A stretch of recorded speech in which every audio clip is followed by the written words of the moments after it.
So you and your friends decide to play Dungeons and Dragons. You have your character sheets and dice set ready, but there's a problem. You're missing a Dungeon Master, also known as a DM.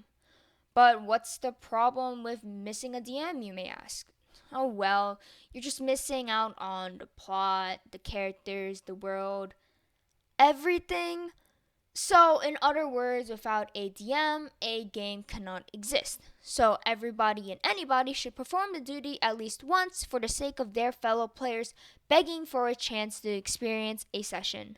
A dungeon master is the mind behind the magic and decides everything except the own player's actions. Your role as a DM is to act kind of like a bridge between the fictional world and your players. You have to describe every little detail about the world around them, whether it be the monster they're fighting, the apple tree they spot, or the sweat particle rolling down the NPC's face. You describe it all. You can help bridge that gap however you like, whether it be in the form of miniatures, drawings, or even music. It's all up to you how you want to present your campaign. If I learned anything from my musical theater days, it's all about the presentation. But it is important to mention that sometimes your little gadgets won't be able to do its job, in which you have to use the strongest tool known to man, your words. It's good to have some variety in how your NPCs talk. Honestly, it'd be kinda disturbing if all of your NPCs started talking like dude bros. And if you want, making a unique voice for an important character leaves an impression in the minds of your players. Who cares if it doesn't sound right or even cringe-worthy at first?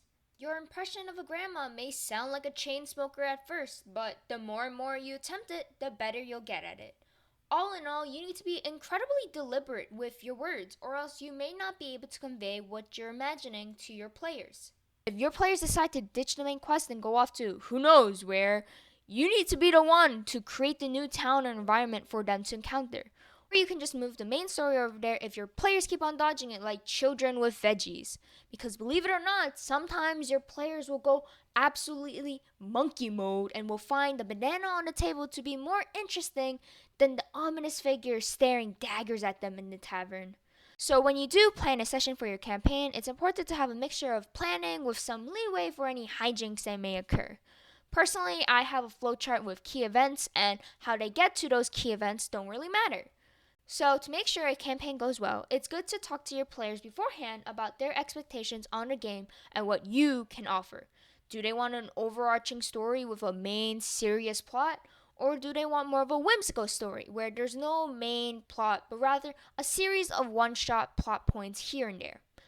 It's okay if you're not on the level of these professional DMs like Matt Mercer or those who are on popular D&D podcasts.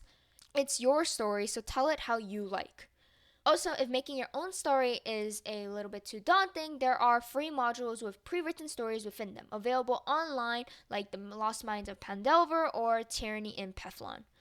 And some of you may be thinking that since D&D is a game, are there rules? What are the rules, if there are any? Yes, technically there is a D&D guidebook regarding the rules of the game, which can be really helpful for small things like in-game combat. But in reality, you as the DM have the authority to make whatever rule you want. You are the rulebook. You are the literal embodiment of God in this world.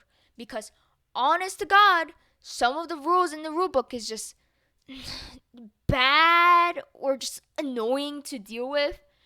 And if you want to follow the books, that's okay. If you want to make the rules based on what you personally think is more fun, that's fine too. Who's gonna stop you? It's not like there's a rulebook goblin who can be summoned and laughs maniacally to itself as it throws pool noodles at you as soon as it senses that you don't follow the rulebook.